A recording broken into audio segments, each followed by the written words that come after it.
আমাদের এই কথাটা সবসময় মনে রাখতে হবে। এই পাকিস্তান হানাদার বাহিনী দীর্ঘ 9 মাস আমাদের এই দেশের মানুষের উপরে অত্যাচার, নির্বাচন, হত্যাযজ্ঞ, গণহত্যা চালিয়েছে বন্ধু।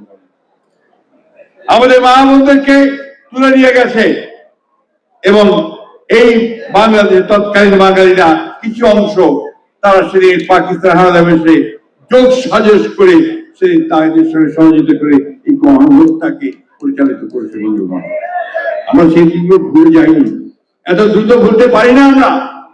আমাদের বারবার মনে রাখতে হবে 1971 সালের কথা, আমাদের অস্তিত্বের কথা, আমাদের নতুন ভূখণ্ড লাভের কথা।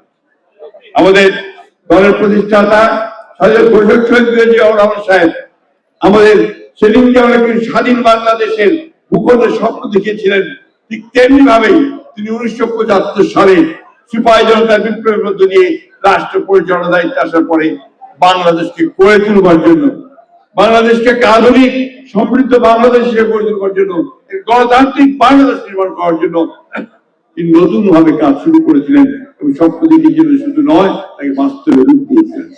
বন্ধুগণ, আমি বারবার এই কথা বলি যে বাংলাদেশের যা কিছু সুন্দর, যা কিছু ভালো অর্জন, সব এই শহীদ প্রেসিডেন্ট জিয়াউর রহমানের হাত ধরে, ম্যাডাম খালেদা জিয়ার হাত ধরে, আর আমাদের বিএনপির হাত ধরে। আর এখন নতুন স্বপ্ন দেখতে শুরু করেছে আমরা আমাদের নেতা তারেক রহমানের।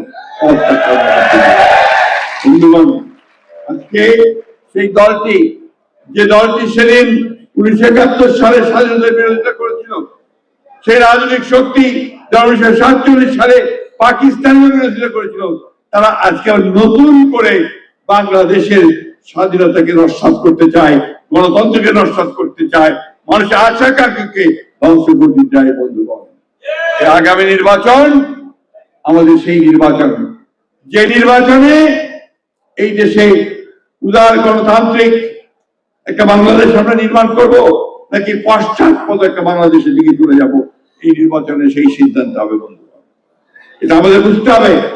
আজকে বিভিন্ন রকম দোয়া তুলে মিথ্যা কথা বলে বিএনপিকে প্রতিপন্ন করবার চেষ্টা করা হচ্ছে বিভিন্ন ভাবে। আমি খুব স্পষ্টভাবে বলতে চাই যে আজকে আমাদের বন্ধু, আমাদের সহকর্মী, আমাদের ছাত্র, আমাদের সন্তান হাদির উপরে আক্রমণ হয়েছে, আমরা তীব্র নিন্দা জানিয়েছি। আমরা সাথে সাথে সারা দেশে বিক্ষোভ করেছি এবং অবিলম্বে তাদের হত্যাকারীদের খুঁজে বের করবার জন্য আমরা আহ্বান জানিয়েছি। হত্যাকারীকে চিহ্নিত করা হয়েছে, আক্রমণকারী, দুঃখিত আক্রমণকারীকে চিহ্নিত করা হয়েছে, হত্যার চেষ্টা যে করেছিল চিহ্নিত করা হয়েছে।